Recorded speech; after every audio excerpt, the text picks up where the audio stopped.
केंद्र बकाया दे दे तो कुछ बात बने। झारखंड को आगे बढ़ने के लिए पैसों की दरकार है। राज्य हित के लिए सभी को एकजुट होना पड़ेगा। नमस्कार, आजाद सिपाही विशेष में आपका स्वागत है। मैं हूं राकेश सिंह। कोरोना संकट ने पूरी दुनिया को हिलाकर रख दिया है। अर्थव्यवस्थाएं बर्बादी के कगार पर पहुंच गई हैं। भारत भी भयानक मंदी की कगार पर खड़ा है और स्वाभाविक तौर पर झारखंड पर भी इसका असर पड़ रहा है। 2 महीने से आर्थिक गतिविधियां पूरी तरह ठप हैं, तो आमदनी भी शून्य हो गई है। ऐसे में झारखंड जैसे राज्य के लिए विशेष आर्थिक खुराक की जरूरत है। मुख्यमंत्री हेमंत सोरेन पहले ही कह चुके हैं कि राज्य की माली हालत पूरी तरह खस्ता है और खजाना खाली है। इस संकट से उबरने के लिए राज्य को केंद्र की मदद की जरूरत है।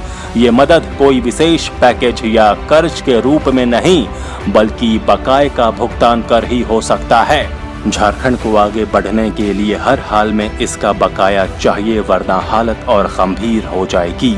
मुख्यमंत्री बार बार ये मुद्दा उठा चुके हैं और तमाम राजनीतिक दलों से इसमें मदद का आग्रह कर चुके हैं। अब समय आ गया है जब राज्य के तमाम राजनीतिक सामाजिक संगठनों को राजनीति भूलकर झारखंड के हितों के लिए आगे आना चाहिए और मिलकर केंद्र से अपने बकाये का भुगतान करने की मांग करनी चाहिए।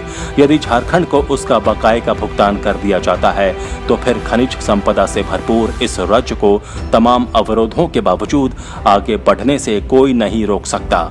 झारखंड की माली हालत और इस संकट के निवारण के उपायों को रेखांकित करती आजाद सिपाही ब्यूरो की खास रिपोर्ट। कोरोना संकट ने पूरी दुनिया की कमर तोड़कर रख दी है और भारत इससे अछूता नहीं है।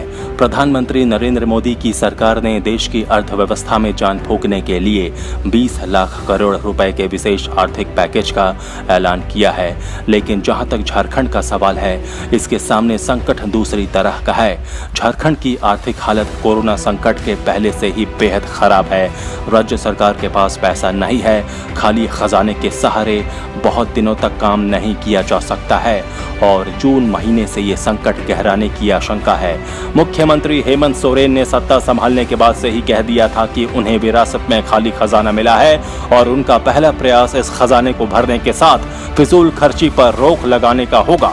उन्होंने नए साल के बजट में अपने सरकार के इस संकल्प को परिभाषित भी किया और इसी रास्ते पर आगे भी बढ़े। फिजूल खर्ची रोकने के लिए कुछ योजनाओं पर उन्होंने ब्रेक भी लगाया और कुछ दूसरे कदम भी उठाए, लेकिन ये पर्याप्त नहीं है। कोरोना के इस संकट ने राज्य की अर्थव्यवस्था को बर्बादी की कगार पर लाकर खड़ा कर दिया है। वैसे इस संकट के शुरू होने से पहले भी हेमंत सोरेन कह चुके हैं कि झारखंड को किसी की कृपा नहीं चाहिए, उसे अपना बकाया मिल जाए तो राज्य का काम चल निकलेगा। पिछले 2 महीने में मुख्यमंत्री हेमंत सोरेन ने लगभग हर फोरम पर अपनी बात रखी है। चाहे प्रधानमंत्री के साथ वीडियो कॉन्फ्रेंसिंग हो या केंद्रीय वित्त मंत्री, गृह मंत्री के साथ बातचीत, हेमंत ने हमेशा राज्य के बकाये का भुगतान करने की मांग दोहराई है। उन्होंने विपक्षी नेताओं की बैठक में भी झारखंड के इस मुद्दे को उठाया है। बकाये के तत्काल भुगतान की उनकी मांग इसलिए भी पूरी तरह उचित है क्योंकि दूसरे स्रोतों से होने वाली आय झारखंड का खर्च चलाने के लिए पर्याप्त नहीं है।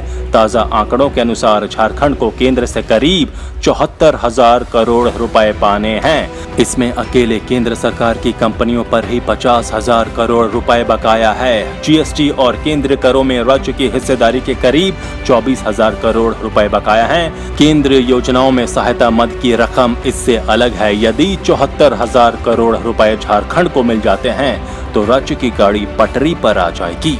कोरोना संकट ने झारखंड के भविष्य को अंधकार में ढकेल दिया है।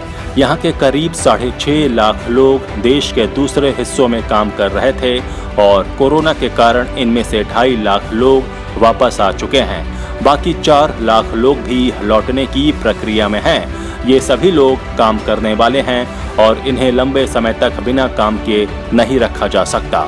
इतनी बड़ी संख्या में काम के अवसर पैदा करना एक बड़ी चुनौती है। हेमंत सोरेन हालांकि बार बार कह रहे हैं कि राज्य सरकार इनके रोजगार की व्यवस्था करेगी, लेकिन यदि पैसा ही नहीं होगा तो फिर योजनाएं धरातल पर कैसे उतरेंगी। इसलिए झारखंड को हर हाल में उसका बकाया चाहिए। सरकारी आंकड़ों के मुताबिक राज्य में अभी करीब 10,000 करोड़ की योजनाएं लंबित हैं। यदि इन्हें दोबारा शुरू कर दिया जाता है तो इसमें 5 से 6,000 लोगों को तत्काल काम मिल सकता है। लेकिन बड़ा सवाल यही है कि ये 10,000 करोड़ आएगा कहां से। झारखंड सरकार का खजाना इस बोझ को सहन करने की हालत में नहीं है। ऐसे में उसकी निगाह स्वाभाविक तौर पर अपने बकाये पर ही टिकी हुई है।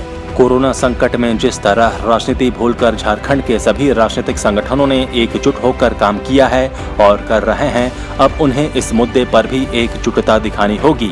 अब समय आ गया है जब तमाम राजनीतिक दल और नेता मिलकर ऐसा वातावरण बनाएं और केंद्र पर दबाव बढ़ाएं कि झारखंड को उसका बकाया पैसा मिल जाए। झारखंड को अपने पैरों पर खड़ा होने के लिए किसी वैशाखी की जरूरत नहीं है और मुख्यमंत्री कह भी चुके हैं कि हमारे पास संसाधन है। हम इन 6.5 लाख प्रवासियों को घर में ही काम दे सकते हैं और पलायन के अभिशाप से इन्हें मुक्त कर सकते हैं। इसलिए ये सभी राजनीतिक दलों के लिए झारखंड के हित में सक्रिय होकर आगे आने का समय है। सत्ता पक्ष और विपक्ष के नेताओं का आज पहला ये कर्तव्य होना चाहिए कि वे झारखंड के हितों के लिए एकजुट हो जाएं और एक आवाज में केंद्र से अपना बकाया मांगे। यदि झारखंड को उसका बकाया मिल जाता है तो फिर ये राज्य किसी का मोहताज नहीं रह जाएगा और इसके विकास की गाड़ी को कोई आगे बढ़ने से नहीं रोक सकेगा। आजाद सिपाही में अभी इतना ही। खबरों की और भी अधिक जानकारी के लिए आप पढ़ते रहिए अपना लोकप्रिय दैनिक अखबार आजाद सिपाही। आप हमारे इस YouTube चैनल को जरूर सब्सक्राइब करें। आप हमारे Facebook पेज को भी जरूर लाइक करें। जुड़े रहिए आजाद सिपाही के साथ। धन्यवाद।